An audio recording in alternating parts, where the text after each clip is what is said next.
Hello, everybody, and welcome back to the Sanderlanche podcast. It's the big day. Today we are starting on The Way of Kings, the first book in Brandon Sanderson's Stormlight archive. We read the Prelude, the Prologue, and Chapter 1.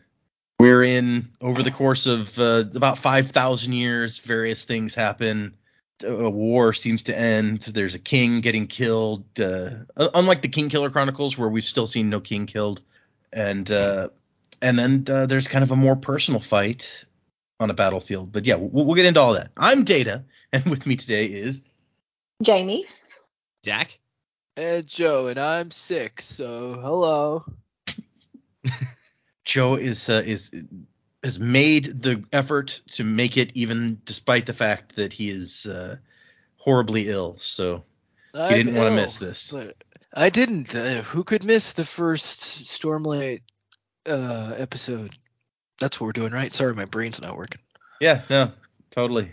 There are storms and there are lights in those storms. It's got that one character whose name that you knew. So yeah. You weren't all that spoiled. You've already Caliban. Wait, no, Caligan. Calaran? Now you got me thinking. Yeah, Jimmy Jam. Anyways, hang on to something, everybody. The Sanderlanche is about to begin. Fear in the blade, the spirits of the fallen faith, soil and degrade, my legacy and name, bend in the code, the father duty long bestowed, burdened by the shame. When order dies, there will be no pride in victory. When order dies, I will be denied by history. I give my everything, return the reckoning. Glare of the ghost fills my eyes. When honor So yeah, new book, new planet, new whole bunch of stuff. What did you guys think of these 3 chapters? Gonna be a new host if I don't get better. It's crazy. Yeah, taking applications in case Joe just doesn't make it. Poet. I don't think so. I think that's a little too much chaos. Well, there's a reason that despite being a friend of the show, Poet was never even approached to begin with when we came up with the idea, is that getting him to read anything is not easy. So Yeah, true. I mean, it would probably make for an interesting commentary on the books if he had no idea what was going if on. you hadn't read them, yeah. Yeah, I'd love to see To be what his fair- theories and predictions would be. Maybe that's a new show model. One person who's read everything, another person who's reading for the first time, and another person who's not reading it at all, but is getting described to that person, and they're trying to figure out what the hell's going on. That could be interesting. I guess Yeah. though, as people who did actually read the chapters this week, Yeah.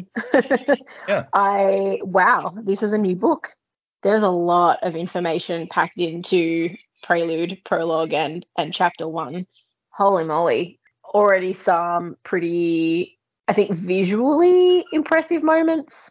I was fascinated in the first bit that we read. Was it the 10? Okay. Welcome to a new book. Jamie can't remember any of the names again. Just, we do this every time, and it will probably take me until the end of what we read of Stormlight to figure out where everything is. I was just like, oh my God, Yeah. I'm panicking. There's so many new words. The ones with the blades, well, I don't know if it's The a group, what? but I assume, aren't they shards, Shard bearers?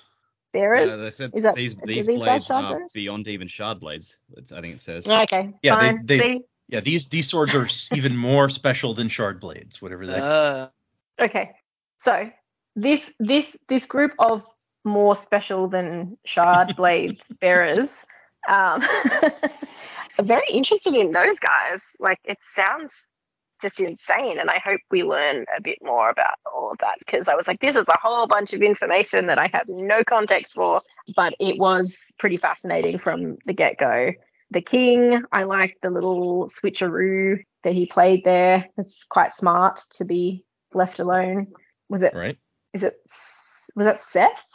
Or I don't know how Seth. we're going to Yeah. pronunciation as well. Call him Seth. Yeah, I liked his character, and I think I'm very excited to learn about all these different cultures and how they tie in and who hates who and all that sort of stuff. And then, the battlefield, I'm excited to learn what's so special about this guy that they paid so much money for to come out and get stabbed. And there's just a whole lot of stuff going on. I did have to have a bit of a giggle when it was like the first time jump is 4,500 years, and it's like, oh, okay. Yep. Cool. Just a small jump. It's fine. So there's a whole bunch of stuff in there that we don't know about. And I liked we're kind of back to epigraphs, I guess. Mm-hmm. That's cool too. I'm intrigued by those. But so far, it definitely caught my attention. Like it's good. I have no idea where we're going. So spoiler for predictions. If you're waiting for my prediction, I have no clue. I'm just trying to remember everyone's names.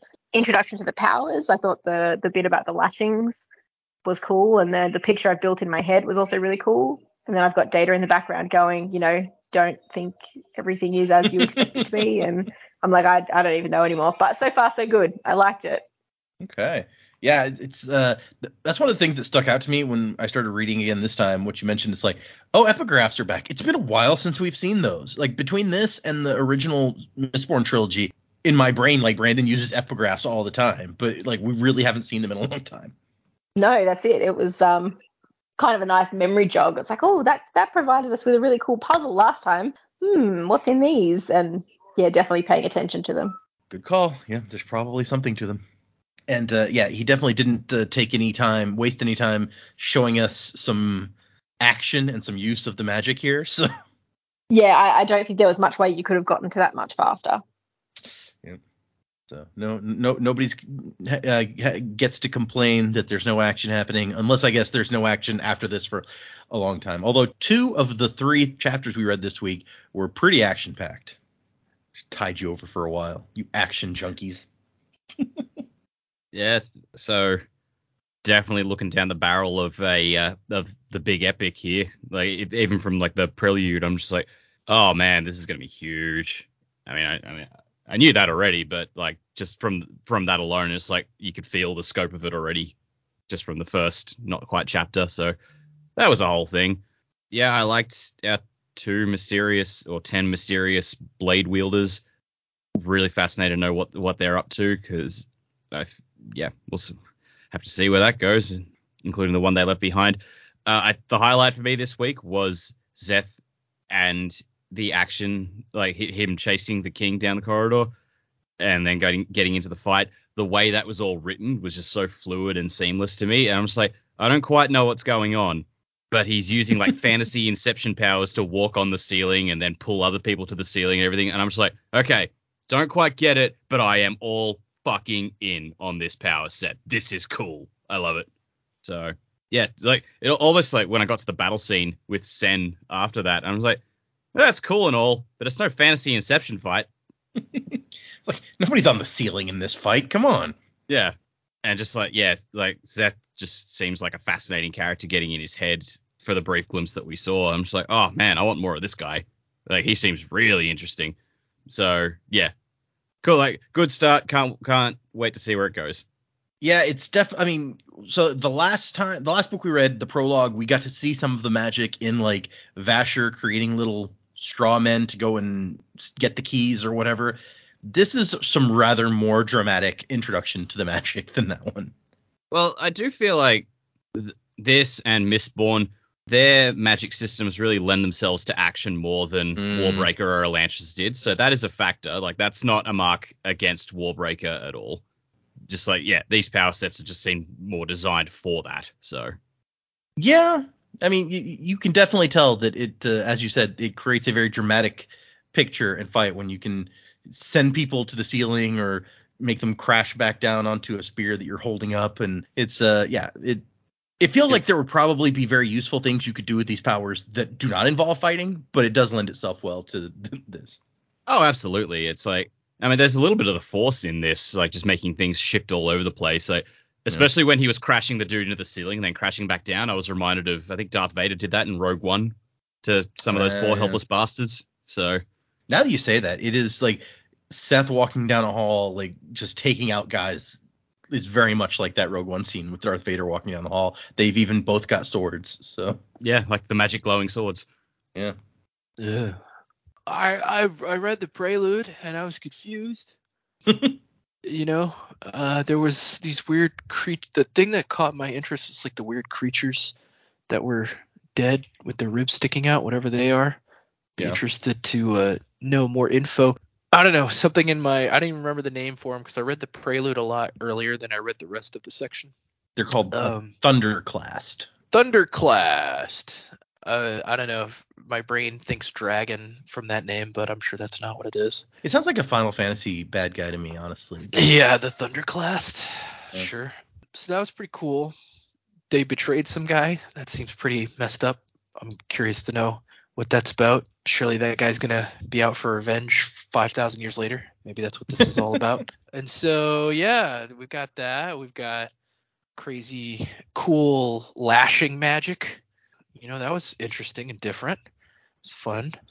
Zeth seems like a cool guy. That was 5 years ago, though, so who knows how much more he's going to be involved, if at all. And then we've got Kaladin, who's the only name I knew going in. And obviously, if the chapter 1 starts with him, he's probably pretty important. And so I would assume that some cool stuff's going to happen, but I don't know to the extent. I'm going to just throw out a wild theory now. The Prelude guy that got betrayed, it's Hoyd, a.k.a. the Sexy Drifter. Wow. And he's going to be upset. It seems like you would be upset, right? Yeah. Given what was described as like what they're leaving this guy They're to. basically like, we're tired, and that guy can sit in hell for the eternity. Who cares? Yeah. Somebody's got to do it. It's not going to be us. His name was Town, apparently. Yep. Town. Sure. Anyway, that's yeah, it's good stuff. Okay.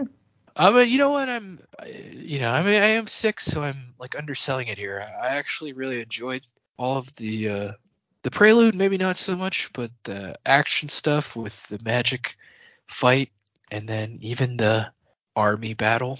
Everything was very well done, well written, kept my interest. A lot of words flying around that I don't know what they mean, but that's okay. And definitely it sounds like there's some prejudiced biases going on between different types of peoples. So that'll be interesting to kind of dissect and figure out what the deal is with that.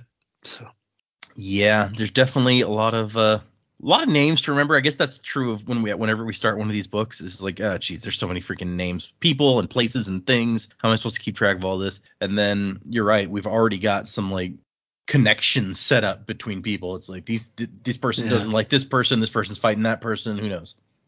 Okay, I guess let's get into this. I want to start with the maps, as I generally do, because I love maps.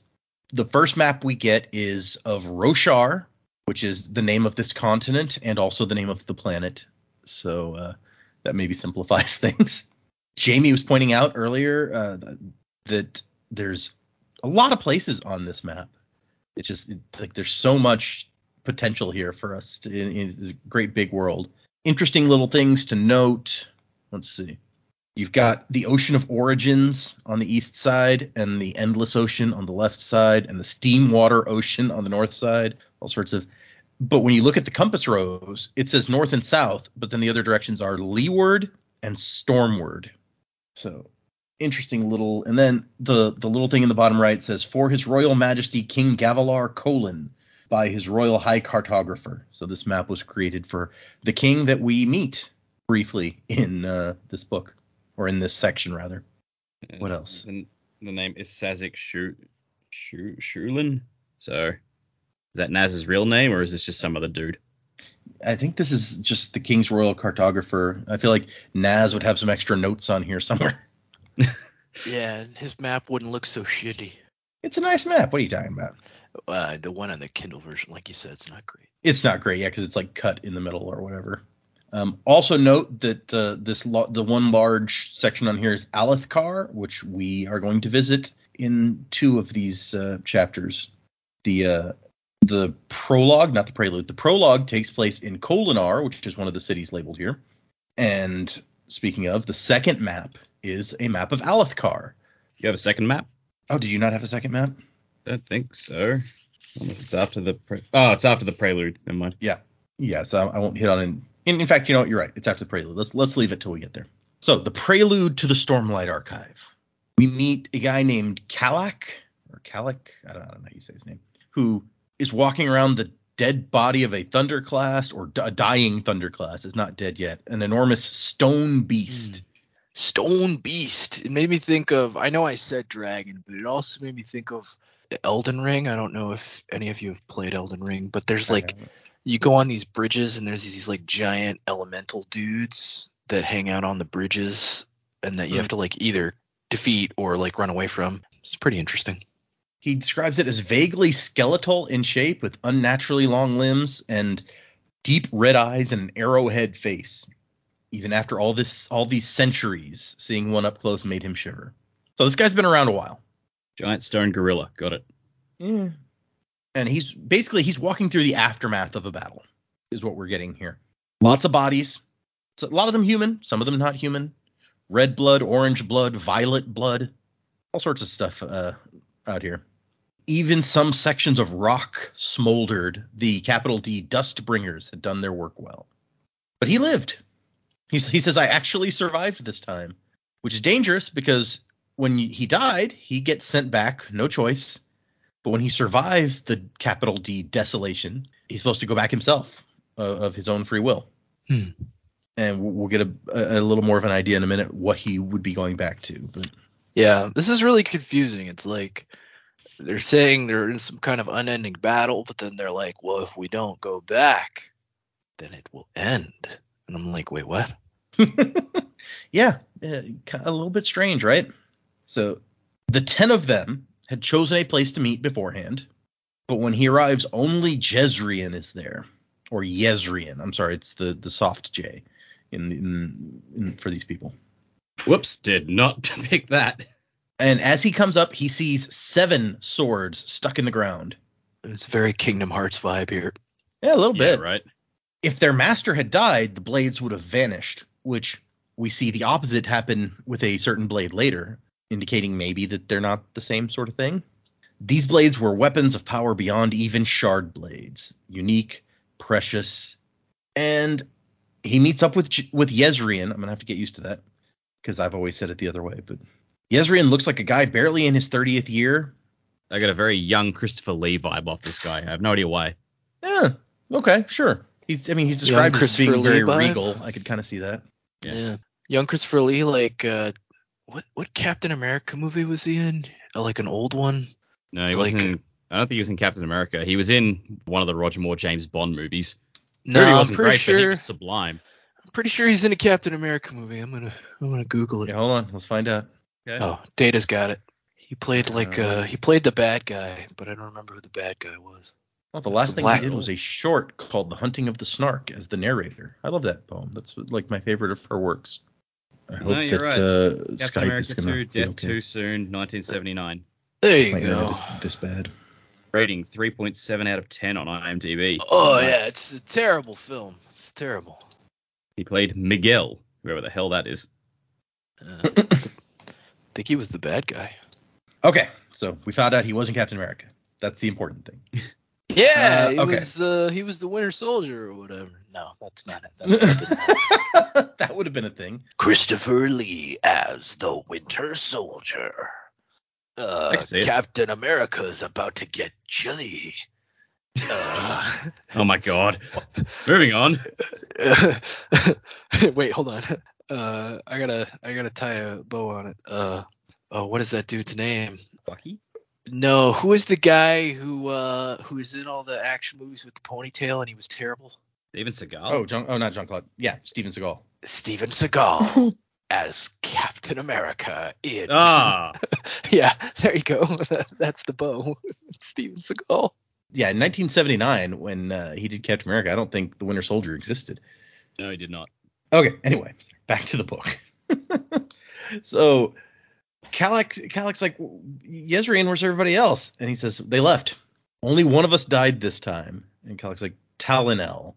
This was the only blade not there. Town, which I guess is short for Talonel, had a tendency to choose seemingly hopeless fights and win them, but also die in the process. He would be back now in the place where they went between desolations, the place of nightmares. And Calic is just like, I can't do it this time, man. And it mentions like Jezrien hasn't worn a crown in centuries, so apparently he was a king or something that wore a crown at some point. Calic's just like, I can't do it anymore. I can't go back. And apparently the other 8 of them had made that same decision. And Calic, we get a look at the kind of stuff that they've been going through, where he says centuries, perhaps millennia, he's not sure, of torture, fires, hooks digging into his flesh anew each day, searing the skin off his arms, then burning the fat, then driving to the bone. He could smell it. Yeah, it's a real Hellraiser type of thing. Yeah, I can't blame a person for being tired of that after potentially millennia. Yeah, I'd probably choose not to go back. The fact that like you get sent back no choice, or you're supposed to go back, like, yeah, I'd run. Yeah, no. It's those damn Cenobites. And so Jezrien says a decision has been made. It's time for the Oath Pact to end. And Calic's like, what'll that do? And he says, Ishar believes that so long as there's one of us still bound to the Oath Pact, it may be enough. There's a chance we might end the cycle of desolations. And then Calic sees in Jezrien's eyes the same feelings of anguish and grief and maybe even cowardice that he feels. Yeah. So basically they're like, hey, let's hang our boy out to dry. He's going to have to bargain with Dormammu over and over and over and over. Yeah. And he glances out across the field of corpses, and he sees we've got a mix of guys with primitive wraps and spears with bronze heads, and then we've got other guys with like gleaming plate armor. Very, very stark contrast. And Calic's like, I mean, what are they going to do? They rely on us. And Jezrien says, well, they have the Radiance. That will be enough. And Calic says, he will not remain bound by this, the enemy. He will find a way around it. And the King of Heralds says, perhaps. And Town? Better one man should suffer than 10. So it's been decided. We're going to go our separate ways. We won't seek each other out. Our blades must be left. The Oath Pact ends now. We chose this burden willingly. Well, we can choose to drop it if we wish. You got a point there. I mean, yeah, if you chose it, why not choose the other way? I mean, Oath Pact sounds very intimidating, like they've taken some sort of binding oath. But, you know, what's that worth, really? Yeah. And Calic's like, but what do we tell people? What will they say? And Jezrien's like, oh, it's easy. We'll tell them that they finally won. It's an easy enough lie. Who knows? Maybe it'll turn out to be true. And Jezrien summons his own blade, which appears out of mist in his hand, and then slams it into the ground. Ba-bam.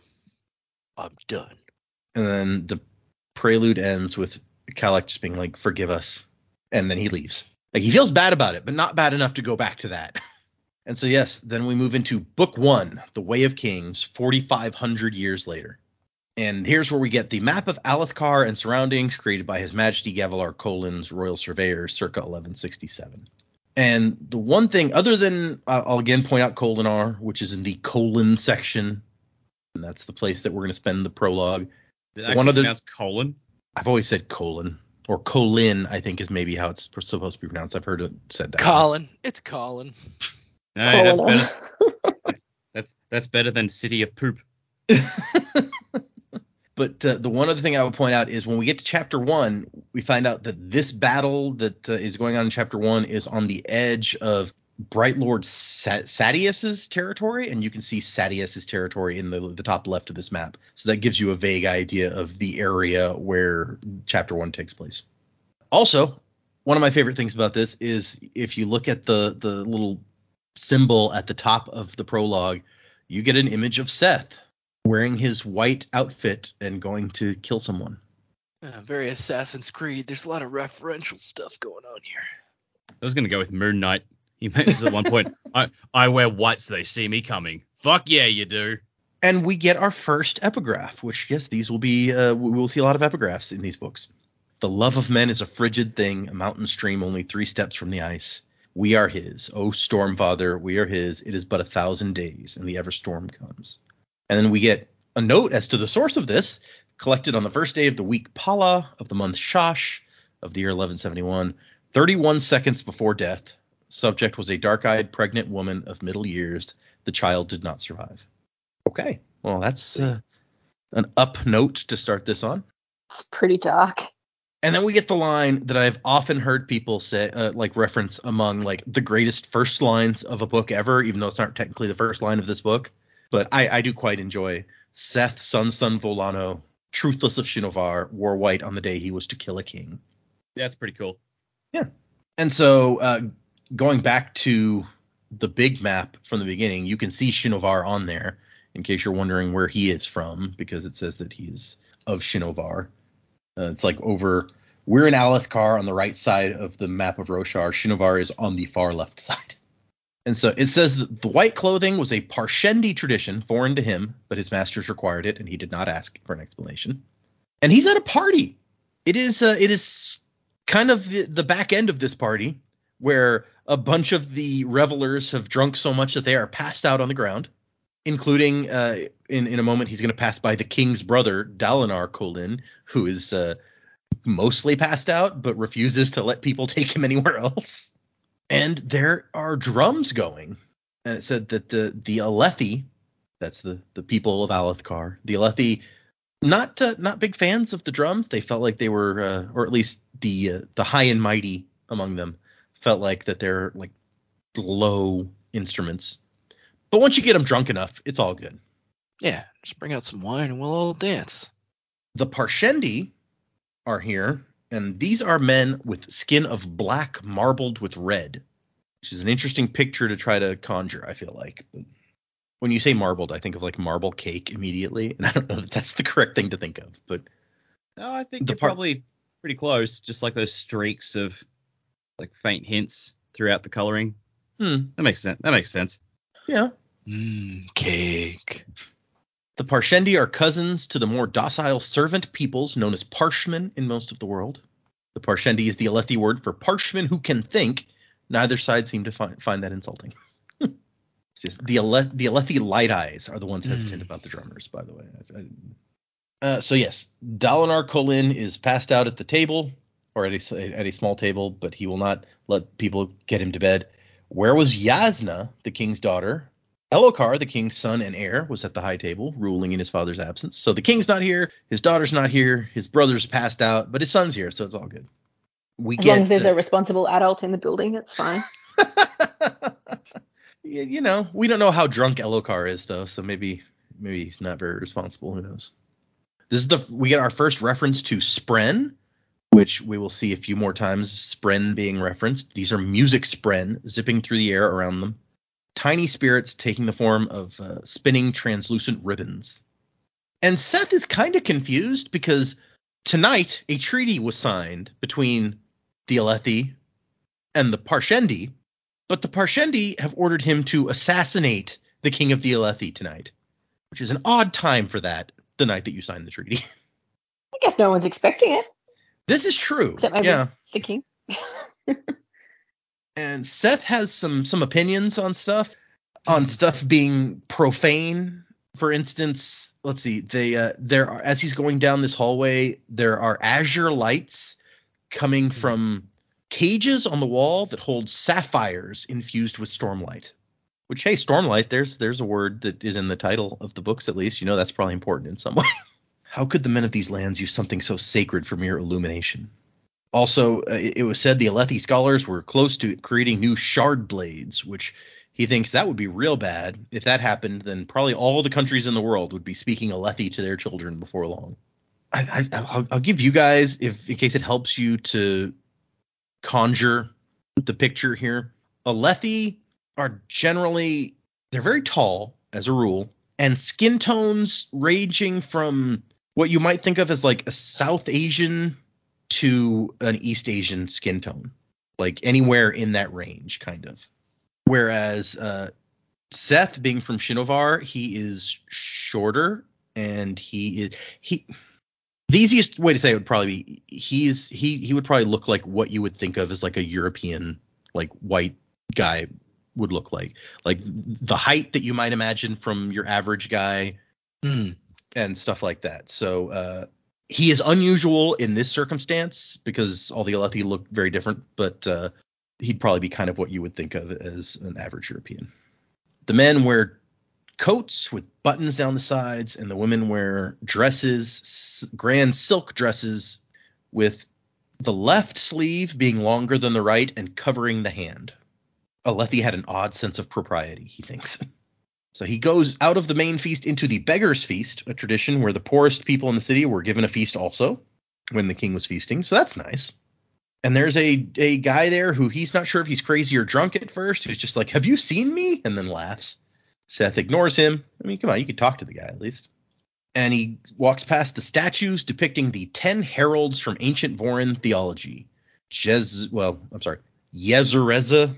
Ishi, Kelek, Talenilat. These names. It's not like Elantris names, but I mean, geez. Although he notices that one is missing, and it's like, whoa, where's that one? Why does Shalash not have a statue? They've just completely mispronounced all the guys from the Prelude, sorry. Those are some similar names, huh? The 10 heralds, that's what I our guys. We know that there were 10 of them because Yeah, nine left and one Talonel got left behind. So Yeah, but those. Well, those, it's been 5,000 years. They may have forgotten the names. Oh, sure. But, like, we know that's who they are, at least. So if these are those guys, then in those 4,500 years, they have become religious icons, the 10 heralds of Vorin theology. And Seth also finds walking on stone to be profane. But he's like, what can I do? He was truthless. He did as his masters demanded. And that included wearing white. White to be bold, white to not blend into the night, white to give warning, for if you were going to assassinate a man, he was entitled to see you coming. It's very dramatic. I like it. Sure, I guess, if you're into that sort of thing. Which I am. I am. As it turns out, I am. There's some torches, and he sees tiny flame spren dancing in the torches. And then some more Stormlight lamps. And here is where some guards finally spot him where he's not supposed to be. Double guard, because there were savages abroad in Kholinar this night. Like, alliances could be shallow things indeed. This one wouldn't last the hour. And we find out you get a lot of information just kind of slipped in here about kind of the hierarchy of how things work in the society. The guards are not light eyes, so they are forbidden the sword. They have spears. And so they're like, hey, get out of here. Shoo. You're not supposed to be in here. He breathes in and draws forth Stormlight from the lamps on the walls. And it kind of juices him up. He says he could feel the light's warmth, its fury, like a tempest had been injected directly into his veins. So he's on like some crazy drugs from this light. Light. He holds his breath because he apparently doesn't need to breathe while hopped up on Stormlight. And the light starts like leaking off of him, but not as fast if he doesn't breathe, apparently. So the human body was too porous a container. And so they can see him glowing and like smoke coming off of him, like glowy smoke. And they're like, what the hell are you? And he says, what am I? I'm sorry. I'm Moon Knight. And he lashes himself to the end of the hall, basically. And so what lashing does is it changes the direction that his body perceives as being down. So in our terms, it like shifts gravity for him, I guess, is the way that makes the most sense to me to describe it. I really liked that take on it rather than like him moving his body against gravity. I just thought it was a cool way of thinking about it. Also, like it made it a lot easier for my brain to comprehend that than like he was walking on the ceiling or something, Yeah, like it's kind of mind-bending to try to have to picture. Yeah, I agree that it makes it a little easier to follow. And he even explains it gave him the ability to manipulate whatever force, spren, or god that it was that held men to the ground. So he doesn't know what it's called or what it is, but he can change it. I laugh at gravity all the time. Gravity. Gravity thinks it's so great. Well, what about this? Lash. And so he's basically made the what was a hallway a shaft that he's falling down. And the two guards, he like maneuvers his feet so as he falls down this hallway, he hits one of them, each of them in the face with one of his feet to knock them over. And then he changes it so that the floor of the hallway is downward again. And as the guard is trying to get his spear up, Seth touches him and sends him to the ceiling. And he doesn't know what to do with that. He's like, what the hell is going on now? Like, that would be very disorienting to suddenly be on the ceiling. And Seth doesn't seem to be a fan of killing people. He says that it is the greatest of sins, and yet he is truthless, so he's going to do it anyway. As truthless, there was only one life he was forbidden to take, and that was his own. At the 10th beat of his heart, his shard blade dropped into his waiting hand, formed as if condensing from mist. So here we have a shard blade, which was mentioned earlier, but only in that those other blades were better than shard blades. And he cuts into the guard's neck, the one that's still on the floor. And we learned that shard blades can cut through anything. They can cut through stone, steel, whatever. But if it touches something living, it doesn't leave a mark behind. What it does is, apparently, according to him, it severs the soul. So when he cuts through the guy's neck, the man's eyes smoke and burn, blacken up, shriveling in his head as he dies. So that's nice. Very pleasant. And the other guard is like, shard bearer. He starts hauling. He starts yelling to arms, and Seth's like, geez, finally someone called for help. Geez, okay, that's what I was waiting for here. They had no idea what to do with glowing guy who can stick you to the ceiling, but a shard blade, they know what to do about that. And then Seth picks up the spear that the other guy has dropped and holds it in such a way that the guard who's on the ceiling is slowly running out of the light that is keeping him up there. And as the light runs out, he falls directly onto the spear. Like, it's a little overly dramatic. You could have just cut him with your sword, too. That wouldn't have been as cool. It's got to be cool. It was definitely different. I just imagine, like, you know exactly what's going to happen. Does the guy on the ceiling know what's going to happen? Just, like, line it up real careful, and then not nice. Not nice. Make that guy see it coming. Oh, this is gonna suck. So Seth has to let people catch sight of him as he runs off. His instructions were clear. Kill the king, but be seen doing it. Let them know he was coming and what he was doing. Why? Who knows? And so all down these halls, there are these lamps filled with gemstones glowing with stormlight. King Gavilar liked lavish display, but could not have known that he was leaving power sources for Seth. And so we've seen the first lashing, the one that changes the direction that you perceive as down. Then he shows us another lashing. As he runs through the storage room door that he finds, he does a full lashing where he kind of like sprays Stormlight onto the door frame and then closes the door, and the light keeps the door closed. Like it makes these two things stick to each other and not move. It says it holds it there with the strength of 100 arms. So full lashings are very strong. I see someone has played Tears of the Kingdom. I actually haven't played Tears of the Kingdom, so I have no idea what the reference is. It's one of those that I keep meaning to try. You can stick things to other things. Ah, okay. Yep. Yeah, it's like, think of it like the magnetized thing, but you can do it with anything. Huh. Nintendo games are just so damn expensive that I'm like, I'll wait until I can get it on sale or something. It's just games in general. Well, that's true, but Nintendo's also bad about it takes forever to come down on their prices, if at all. They're like, they keep their prices proprietarily high. And so he gets into this room, and people are trying to open the door. They can't open the door.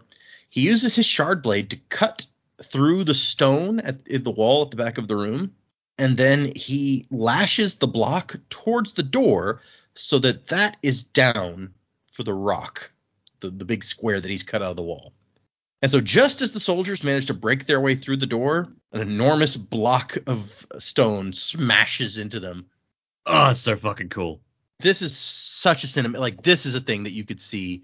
One of the popular things that people in the fandom say is that Stormlight should be like an anime type thing if they make it. And I could absolutely see this scene. Yeah, absolutely. So he's going down a hallway again. There's a big door at the other end, and he sees fear spren shaped like globs of purple goo wiggling from the masonry pointing towards the door. So someone behind that door is so scared that they're drawing these fear spren. Sure. And he goes through, and there's a bunch of guys in there, some spearmen waiting to take him on. The spearmen throw their spears at him, and we see what he says is the third and final type of lashing, a reverse lashing, where he puts light into the door frame around him, but it doesn't make it glow. It like sucks light in, and it also sucks in stuff like these spears. It makes everything flying through the air move towards the lashing. So that's also a useful thing to be able to do. These are some cool powers. Sort of reminded me of it's kind of like what Wax does when he's pushing away from him with and the bullets are flying at him. He pushes them just a bit to the side. Right. From Seth's perspective, you're right that he's making things move away from him so they don't kill him. It's very useful. Yeah. So yeah, Seth is just goes into a fight here. He's using lashings to change his direction so he can basically fly around. Fall around is technically what's happening. Slicing people with his shard blade, eyes burn all around him as he's cutting through people. According to legend, the shard blades were first carried by the knights radiant uncounted ages ago, gifts of their god, granted to allow them to fight horrors of rock and flame dozens of feet tall. Hey, we saw a dozens of feet tall rock monster. It's true, but it wasn't a rock. It was a rock lobster. Sorry. Yeah, so maybe that's why he holds stone in such high regard. Maybe. Oh, that makes sense. But when your foe had skin as hard as stone itself, steel was useless. Something supernatural was required. So theoretically, these blades are made to fight like giant stone monsters, which means that they're kind of overkill on regular people. The Voidbringers, which cool name. Yeah, right? Band name. Called it. You want to get sued? The Voidbringers. Could only have been cooler if it was the Hoidbringers. So, if the blade touches a man's spine, he dies, eyes burning. If it cuts through the core of a limb, it killed that limb. So, like, he cuts through a guy's arm and says, like, yeah, that arm will never work again. He will never be able to feel or use it. That sucks. It's like the Renaissance fairs where they have the mock sword fights, and if, like, someone gets you in the arm, it's like, well, you can't use that arm anymore. But for realsies. Yeah. Let's see. When one killed with the blade, there was no blood, so the blade's always clean. That's nice. Don't gotta clean it off. And then the door at the end of the hall bursts open, and a group of people rushes out, ushering a man in regal robes with his head down out another door. So he's like, oh, they're getting the king to safety. Got to go after him. But then a guy shows up in glistening blue armor made of smooth interlocking plates. This is not regular plate armor. No leather or mail visible at the joints, just smaller plates fitting together with intricate precision. Shard plate, the customary complement to shard blade. And the new guy also has a 6-foot-long shard blade. Shard blades, they're big-ass swords. Joe may even recall having seen some people walking around with giant foam swords at their con. Is that what they were doing? That makes sense now. Although, to be fair, Nightblood is also giant, so... Yeah, I try to be, like, willfully ignorant. But at least with Nightblood, he's thin, right? So, like, if somebody had a really long Nightblood sword, that'd be pretty different. Although Seth mentions here that his sword is, like, his shard blade is also pretty thin. So I guess they can look different ways. Yeah, sounds like it. And this guy, Seth is thinking, like, oh, yeah, this guy has another sword like mine, but this one's bigger than mine. The guys at the end of the hall is like, mine's bigger. And so Seth thinks, like, oh, geez, it's going to take a while to try to beat this guy. But I can't go after the king and leave this guy behind me. He's too dangerous. Like, a full shard bearer with plate and blade is just too much for me to, like, ignore. His lashings won't work on someone in shard plate, and the armor will enhance the man, give him extra strength. So this is going to be a tough fight. Seth also mentions here in a bit that, like, he can't use his lashings if he is in shard plate, which is why he's never bothered to try to find some shard plate. And so two guys fighting with these blades that can cut through anything except, like, each other, basically. It's a very dramatic scene. And so Seth has to kind of try to throw him off. He, puts himself on the ceiling, fights from the ceiling. This guy's not going to be expecting that. So he managed to get a hit in on the guy's back, but unfortunately, the major advantage that plate offered is that it can block a shard blade. The hit just causes a web of glowing lines to spread out across the back of the armor, and Stormlight leaks out. So instead of denting or bending like metal, shard plate, like, cracks and breaks. Which, it's weird because it's not really described that way, but I've always pictured it as, like, crystal. And it's like, you guys watch Ben 10? Like, as, like, Diamond Dude from Ben 10 is what or is it Diamond Dude? The guy who's like green crystal. Never watched Ben 10. Yeah, I have no idea what you're talking about. So any listeners out there, if you know who I'm talking about, there you go. That's my picture of someone in Shardblade, even though it doesn't really match the Ben description. 10. One of the worst cartoons of all time. No, I'm just kidding. It's fine. It's just not for me. Diamond Head is this guy's name. Okay. Now I gotta show the picture just because I love talking about it. What's the ape guy from Kim Possible called? Monkey Fist? Monkey Fist. That's it. Yeah. That is a dude made of crystal. Yep. And so yeah, they're fighting back and forth. This guy's a really good swordsman. He's dangerously skilled with the blade, and he has the armor that can block Seth's blade. So Seth is at a disadvantage in a lot of ways, although this other guy doesn't have his super magic powers, so that balances things out.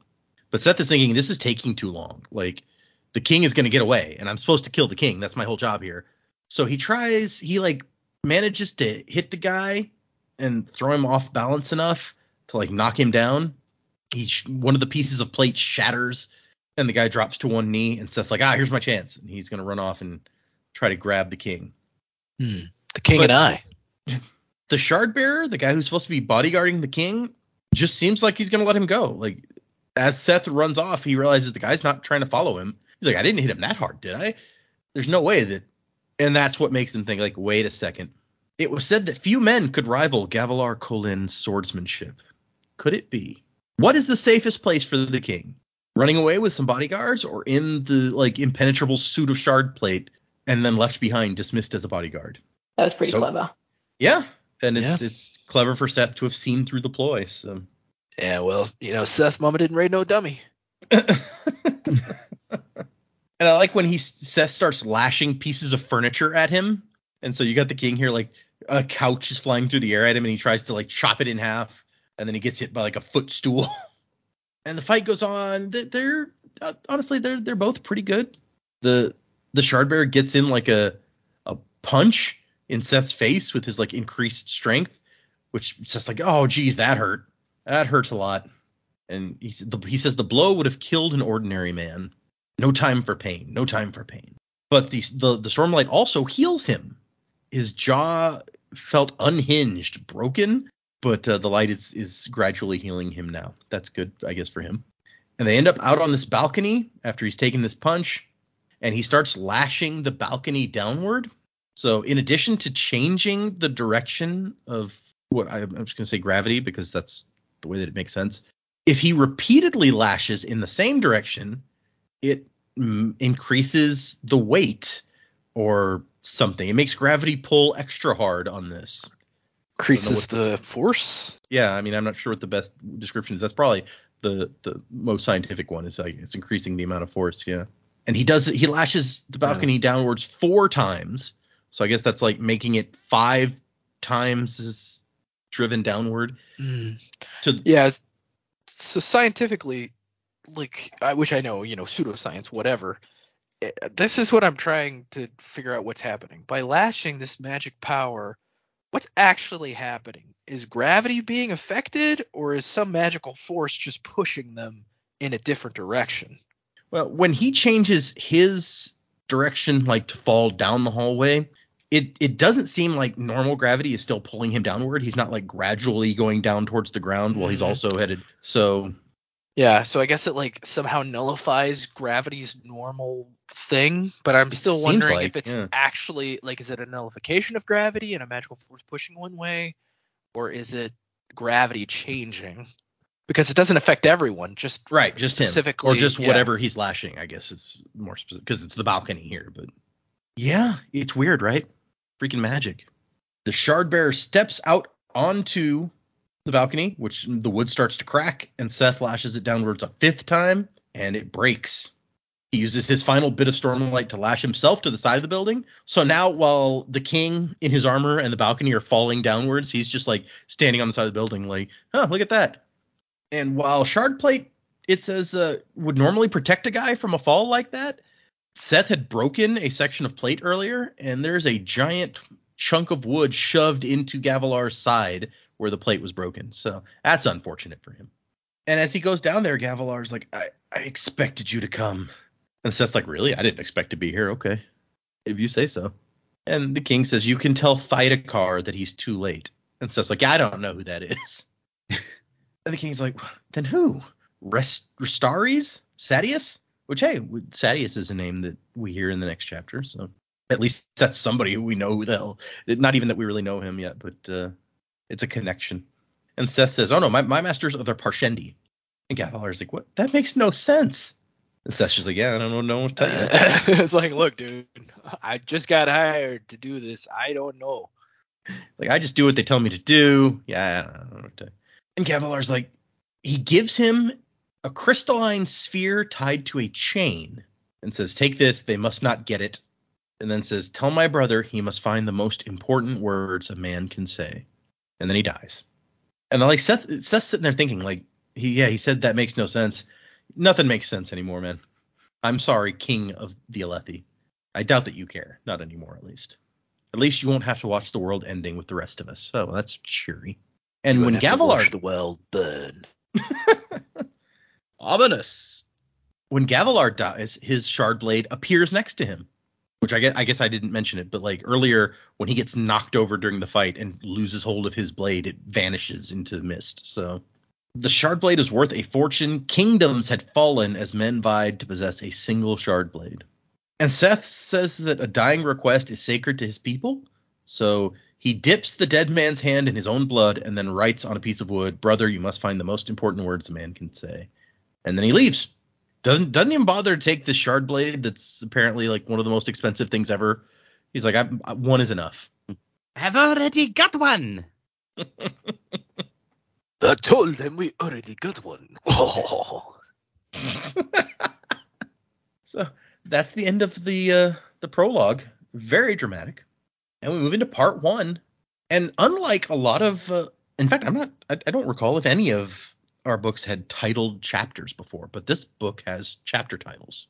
Oh, I wasn't sure if that was just the section title or if it was the chapter title. Well, this part 1 Above Silence is the section title.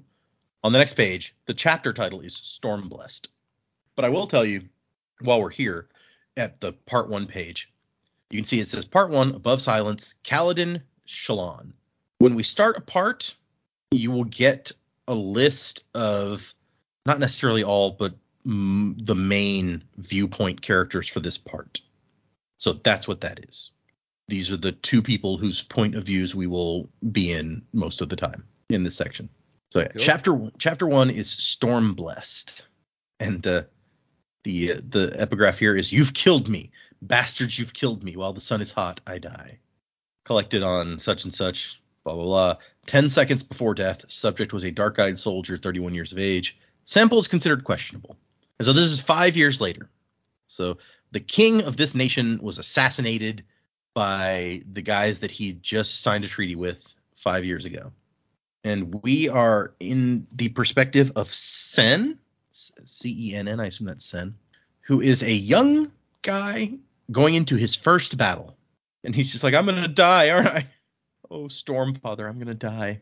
And there's this... it's too bad. It's too bad. I mean, based on how the chapter ends, it does seem like he may have been correct. It's true. Sen is a dark-eyed spearman in some minimal equipment, more or less. Many of the Light Eyes had full suits of armor and sat astride horses. Were there shard bearers among them? Bright Lord Amaram wasn't a shard bearer. Were any of his men? What if Sen had to fight one? Ordinary men did not kill shard bearers. It happened so infrequently that each occurrence was now legendary. Yeah. So, I mean, based on what we saw... Possible, but rare. Yeah. I mean, we saw Seth, who has the shard blade, like, take down an army of dudes, basically, with that blade and his powers. And then we saw how if you have the shard plate in addition to the blade, you would be hard-pressed to make it to do any damage to that guy with any regular weapons in his suit of armor.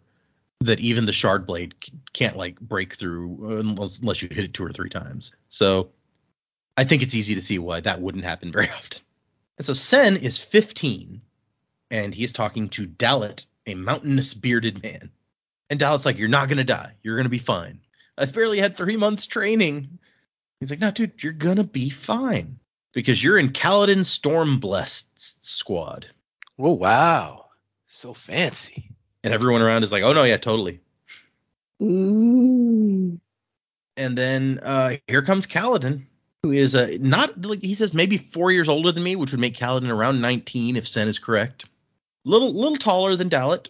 Wore the common leathers of a spearman, but a dark pair of trousers underneath. That wasn't supposed to be allowed. Why can't you wear pants? That's weird. Maybe it's the specific type of pant. You're not allowed to wear dark trousers. Can wear your brown pants. So he has a white cord on his shoulder marking him as a squad leader. So Kaladin is the leader of this squad of guys, and they all have a lot of confidence in him, which I feel like we see that it's kind of deserved throughout this fight. And Kaladin has just paid for this guy. He says, I paid good money to get that boy away from Gare. That man's so incompetent, he might as well be fighting for the other side. And Sen's like, geez, why would somebody pay for me? Like, I can't do anything. And Kaladin and Dalit decide where they're going to like make their stand out on this field, judging the rocks and the boulders and such. And Dalit tells him, don't worry, we'll be fine. Squad leader Kaladin is lucky. That's right, Kaladin, he's storm blessed, right? Sure he is. I don't know how I would feel standing on the front line and then the guy's telling me, that's okay, we're okay. Like, this guy's lucky. That would not make me feel any better, I don't think. That's his name. His name's Lucky. Well, on the plus side, they're like, we only lost one guy in the last battle. He's like, okay, but somebody died, right? Like, people always die. Our squad loses the fewest. You'll see. And so Kaladin and his men have a set of signals established where he's like beating a rhythm on a shield, and he tells Dalit, like, watch the kid, he's not going to know the signals, so you need to help him out. And Dalit tells him, be ready to run, and he's like, run, but we're supposed to like all stay in our straight line formation thing. And Dalit's like, yeah, you're supposed to, but nobody's going to actually do that. So didn't you see the American Revolutionary War? That was the whole thing. These men here will break and charge. The Light Eyes aren't good enough commanders to keep them in formation. So you see that this society is very clearly stratified between Light Eyes and Dark Eyes, which is I don't know, it's a weird yardstick, I feel like, but whatever. And like the kid's like, should I have my shield out? But no time for that now. Let's just go. And so the section that they've chosen that Kaladin takes their squad to is close, is far enough from the main army to avoid most of the arrows, which was one of the things that they're shooting for here. And Sen is out here like, I don't even know why we're here. Like, who are these people? A landlord was encroaching on Bright Lord Amaram's territory, which is land ultimately held by High Prince Sadeas. So the people of Alethkar are, they're having border skirmishes among each other, while at the same time there's a battle going on the Shattered Plains to seek vengeance for the murder of King Gavilar 5 years earlier. The Shattered Plains does show up on the map. It's a very small little place east of Alethkar, if you're looking for it. Or I guess technically Stormward, since that was what the Compass Rose said. And so basically, Dalit has to kind of like direct him. Every time they change formation, he's just like shoving the kid around. And Kaladin has a very organized squad. They found a good spot on the field to keep their position. Their group is too big and too well organized for a small group to want to mess with them. And they're so good at what they do that when larger groups come up against them, they end up losing some people and deciding to try to fight somebody less good than these guys. So they're, a couple of people get injured, but they're really holding their own pretty well. The real soldiers are all gone, off fighting in a real battle at the Shattered Plains. And that's where Kaladin wants to get his squad, where the real fighting's happening, not this whatever fighting. Sure. Want to fight where the fighting's the most awful, I guess. Or something, yeah. It's like you want to fight for the murder of our king, not these two guys just won't stay off each other's lawn. Right, exactly, yeah. Get off my lawn, kids. And so Kaladin has been watching the battlefield, and he notices that it's turning, and he has their group move. And Sen does not understand at first until he suddenly sees like the lines begin to disintegrate. And, okay, Kaladin knows what he's doing. Got it, let's follow him. Except then Sen gets separated from the group, and he spots some guys, and he's like, oh, there they are. And he goes over there, but those are not Kaladin's men. These are some guys who are not nearly as good or as big a group. He's like, God, these guys suck. And they get attacked by some enemy soldiers, and he gets stabbed in the thigh and is about to get killed. Like, the guy is raising his spear to shove it into his heart, and then Kaladin appears, storm blessed. And Kaladin takes on 6 spearmen, and he charges them, and he just starts taking them down. He's got like 2 knives attached to two knives in like sheaths attached to the haft of his spear, and he like pulls them out and throws one into a guy's face or a guy's thigh in this case, I guess, is actually the first one. This chapter is entirely Kaladin is awesome. He looks after the little guys and he kicks ass. Yeah. So he takes out 3 of them. Then a guy gets a knife thrown through his eye. There's the 4th one. And then he kills the last 2. Also, like he takes out all 6 of these guys, and then he starts like bandaging Sen's wound. And then they see a guy on a horse in full plate armor, and Sen's like, a shard bearer. And Tal's like, oh no. That's just a regular light-eyed officer. Shard bearers are way too valuable to waste on a minor border dispute like this. But Kaladin has a look in his eye. The same hatred that Sen's father had shown when he'd spoken of Chull rustlers. Kaladin says, we're taking a Bright Lord off of his throne. And he says, that's a battalion lord. If we kill an officer that high, we're all but guaranteed to be in the next group sent to the Shattered Plains. Imagine it, Dalit. Real soldiers, a war camp with discipline and light eyes with integrity. A place where our fighting will mean something. And Dalit's like, geez, okay, fine. And so while Kaladin takes some of the squad off to take down this guy, some of them stay here to defend the wounded, and they put up a flag so that people will come out and help them. And Dalit says that like usually the medics only carry off light eyes, but Kaladin spends most of his pay to bribe them to help his men. And Sen's like, geez, this squad is different. Like, yeah, we told you. And so Kaladin goes after, and his sub squads go after this guy on a horse with his open fronted helmet. Sen couldn't make out his eye color, but he knew it would be blue or green, maybe yellow or light gray. He was a bright lord chosen at birth by the heralds, marked for rule. So the fact that his eyes are light colored makes him chosen and marked to be higher than the dark eyed people. Chosen by the heralds? Those guys fucked off. They sure did, buddy. They sure did. And so the guy is watching the battle until one of Kaladin's knives takes him in the right eye. Yeah, I just imagine like, look at this battle. We're definitely going to win. Oh, God, my eye! And Dalit says, like, Kaladin knows about wounds. He can also read glyphs. He's a strange man for a lowly, dark-eyed spearman. Now, what's that about reading glyphs? This ain't Final Fantasy X. And Dalit says, save your strength. The squad leader won't be pleased if we lose you, not after what he paid to get you. And Dalit Sen's like, why? Why would he pay for me? It's just how he is. Hates the thought of young kids barely trained going to battle.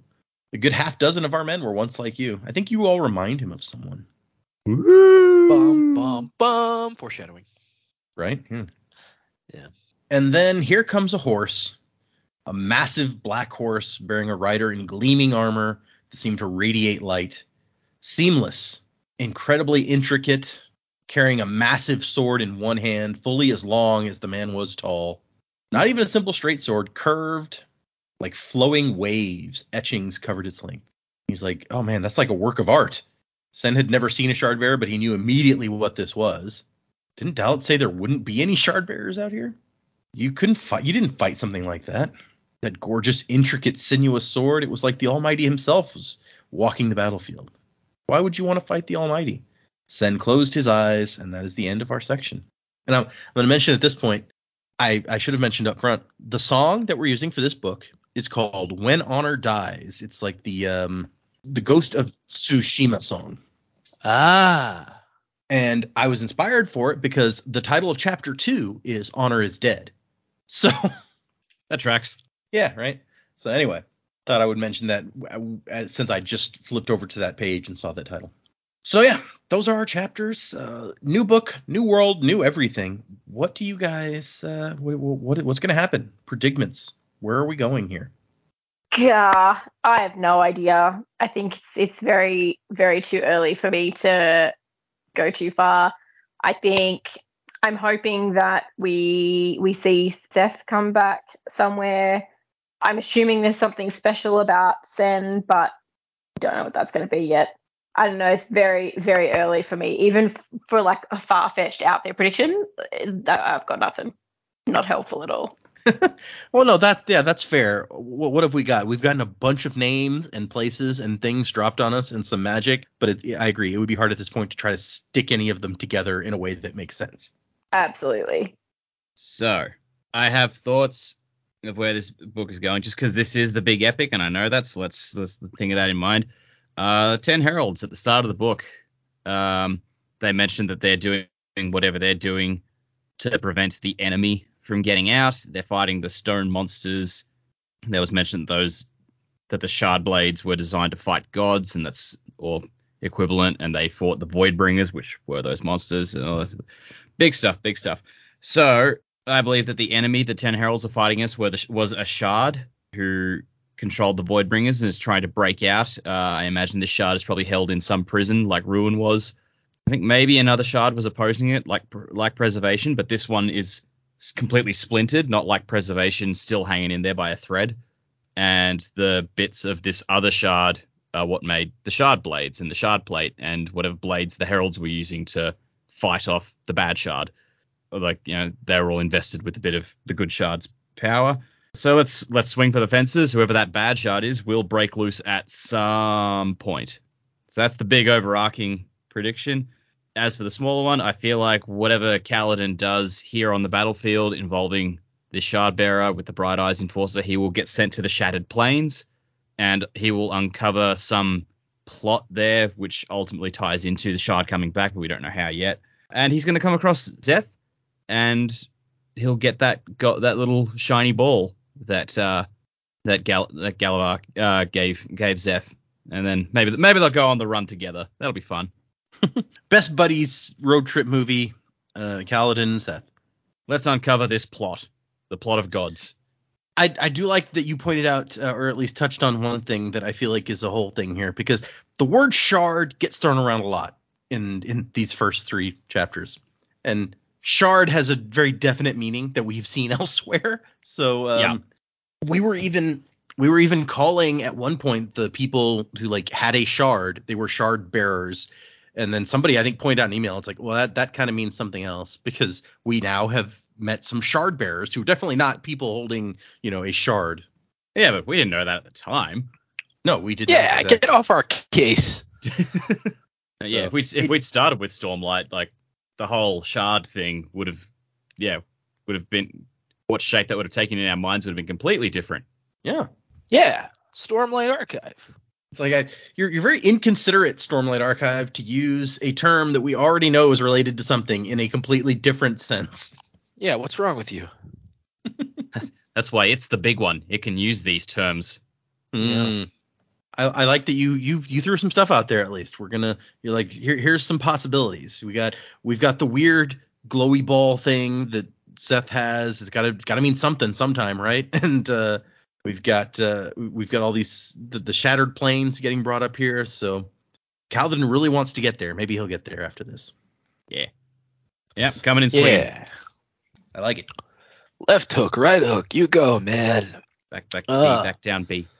Yeah. Hot dogging.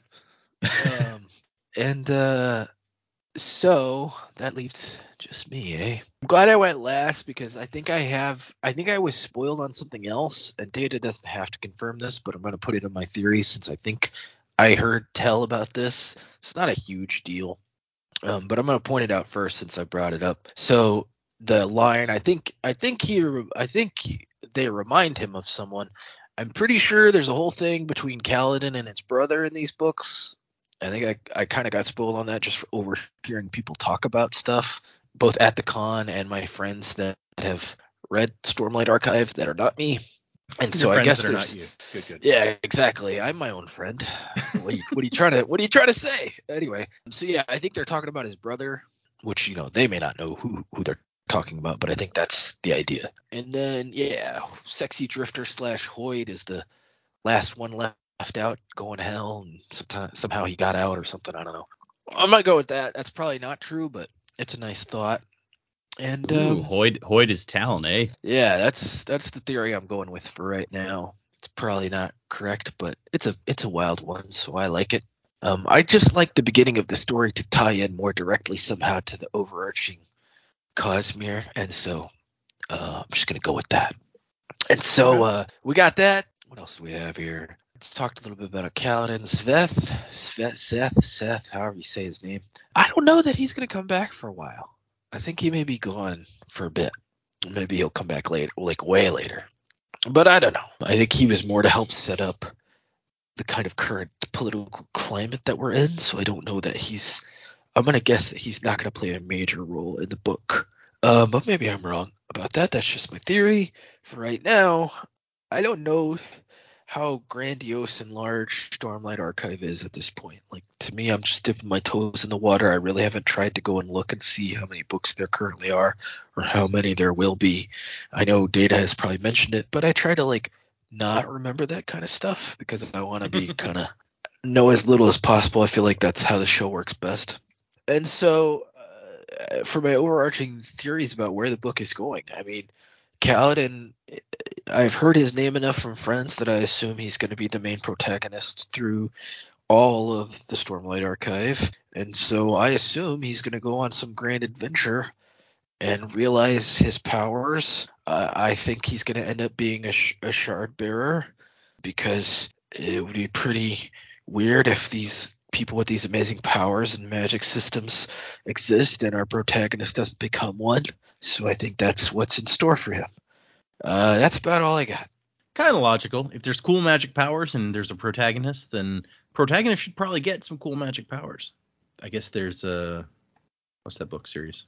Oh, there's the Codex Alera books by Jim Butcher, where the whole point is that everyone's got magic powers except the protagonist. But yeah, I only read the first part of the first book. It was hard for me to get into that one. It very much drops you into the deep end in that one. It's not like the Dresden Files where Jim Butcher Harry's character takes care to over-explain everything. That one kind of drops you in. It's like figure it out as you go. But, yeah, it's good. You got some interesting possibilities in here. I love that Joe's like, so yeah, I've heard these things that may be spoilers, from people, but I try not to remember stuff like how many books there are. It's very, very spoilery there. Yeah, you don't want to get spoiled on how many books there are in a series. That could really mess you up if you're trying to keep your head down and your nose to the grindstone, I recently read a book. I thought it was standalone, so that was why I bought it, because I was like, I don't want to commit to another series. And then I got 2/3 of the way through, found out it was the first of a trilogy, and went, fuck, now I have to get the other stuff. Yeah, I remember seeing your Facebook post about that. Yep. Yeah.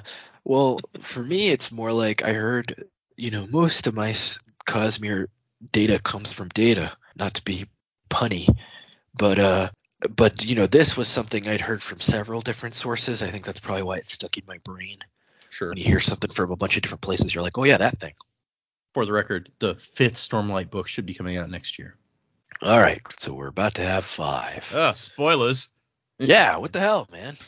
Now I know how many books there are. And so at this point, I was going to say, we're still looking at 2 years before we get to that, right? Yeah. Yeah, something like that. There's a 50% chance that by next year by next week I'll have forgotten what you just said. So. Okay, so yeah, I think that you guys did as well, maybe better than I could have expected for these first 3 chapters. They're very disconnected from each other, given especially that one takes place almost 5,000 years before the other ones. So it's hard to stick things together from that perspective. Let's do our Word of Brandon of the week. This one is a combination of Mistborn and Warbreaker stuff, and so let's see what you guys make of this. So the person asks, how effective would a leecher be at draining breath? A leecher, you will remember, is a misting who can use their powers and drain other people's metals. So, and we saw in one story in the newspaper that Nikki Savage, who is a leecher, like drained the weird magic gun that the guy that I think we eventually determined was Naz was using. Mm-hmm. And so this person is asking, so could a leecher drain breath? And Brandon says, that could be fairly effective. And so the guy says, or the person says, so if leeching would work on breath, would it work on lifeless? Could you leech a lifeless? And Brandon says, this is theoretically possible. So there you go. Let's put this theory into practice. I feel like that really could have solved some problems at the end of Warbreaker, where it's like, what do we do about this army of lifeless? And like, yeah. We got this guy who can just like drain the juice out of them. Well, let's send him. I mean, you need Well, to have yeah, him but hooked there's up to, like, thousands an of them. IV drip worth of what metal do they use? Leeching was. Oh, hold on. Whatever it was, he needs a fairly large supply if he's going to do this to 40,000 corpses. Chromium. I mean, if they had one of those little allomantic grenades, and you should like throw it out in the middle of there and it leaches everything around it, that could be. Now you're talking. That's using your ass. Now we're slaving. I feel like it's a little bit unfair within your own magic system if you can't steal someone's breath to then have another magic system come in and be like, yeah, cool, I can do that. Well, that's true. Although it's not stealing, I guess, so much as like getting rid of it. It's not like you get it. Yeah, fair enough. But that would suck to just be like a regular person, one of those people walking around with only one breath, and some guy walks up and touches you, and then you're a drab. How rude. And if that was considered like part of your soul that you have to give up willingly, that has to be a crime. So they prove it. Yeah, right? For sure. Yeah. How do you prove that? That's a fair point. I had a breath, and then now I have nothing, and that guy walked by me. Especially since you can sell those for a lot of money. It's like if I wanted to lose it, I would have just made money off it. Fuck you. So yes, there's a little peek at some interactions between magic systems. I kind of like that one.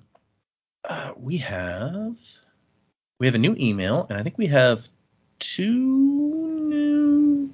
I think we actually have 3 new patrons. So Joe, while I'm reading the email, get ready to patron people.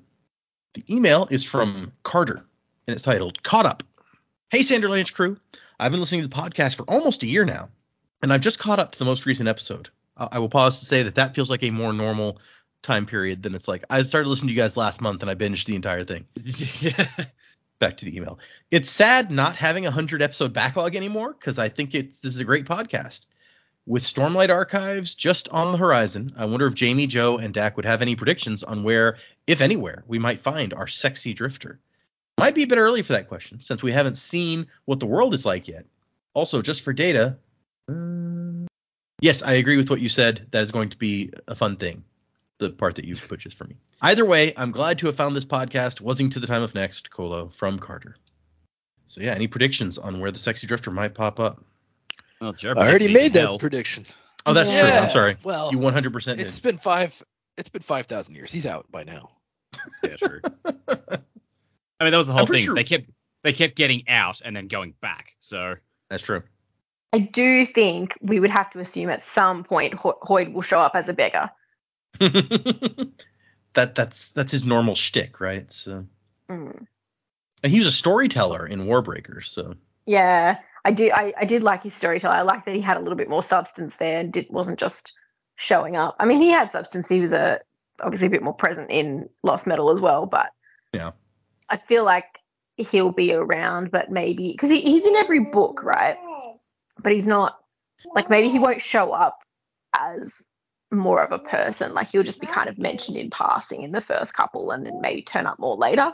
I think it sort of depends on what's going on the world that he shows up in, because he was a beggar on Scadrial when things were really shit for the common people. And then I think he was a smuggler in Elantris, so it's like a bit of a step up, but still not great. But then Halandran had a thriving economy and good conditions for a lot of people to live in, so he actually had an honest job.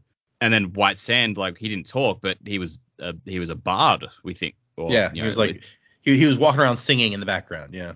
So, like, he seems like he's in a bit of a better condition there. So it really just seems to depend world to world. I believe in Elantris, he was technically a beggar, but he was a beggar that got hired by Serene to do some smuggling.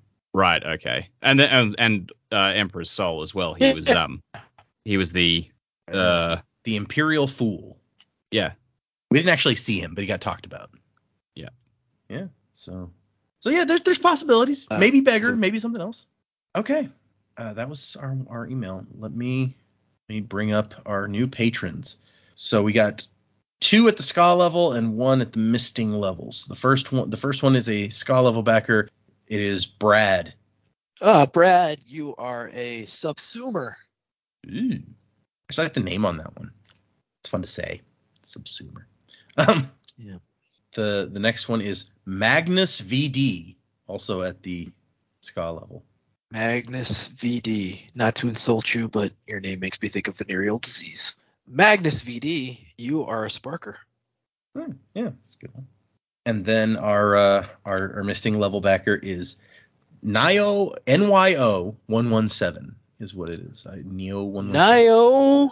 Neo 117. Sierra 117. The Spartan himself, John. I'm gonna stick with the S theme. You're a sentry. Nice. Okay. Thank you guys for backing us on the Patreon. If anyone is interested in that, you can find us on Patreon. There's a link on our website to that if you're interested in that. And nothing new has gone up the last couple of weeks because I finished Yumi and the Nightmare Painter and finished and put up the unboxing of the Warbreaker box. But come another couple of weeks, the fourth secret project will be out, and I will have begun reading. Actually, it's closer to 1 week from now, I think. So, from when this comes out, when this episode comes out, it should actually be like the day after. Let's see. Yeah, Sunday is the 1st. This will come out on the 2nd. So, yeah, I will already have started reading the fourth secret project when this episode comes out. And so, if you want to hear my reactions as I'm reading that for the first time, at this point I don't even know the title still, so I can't say. But I will be posting those on Patreon, so check it out. Let me see. Anything else that we need? So for next time, we are going to read another 3 chapters. So chapters 2, 3, and 4 of The Way of Kings. That's if you didn't get by now that's what we were reading, then where have you been this entire episode? If you'd like to send us emails, the address is thesanderlanche@gmail.com. Find us on Instagram, X. I already said Patreon stuff, Facebook, all those kinds of places. Places on the internet where stuff is happening. We're probably around, maybe. If you'd like to check out our Discord, there's a link to that on our webpage, which is www.thesanderlanche.com. So come and chat on the Discord with us. 3 chapters for next time. Music by Miracle of Sound. And Wasing to the Time of Next. Colo? Yes, Factual. Ghost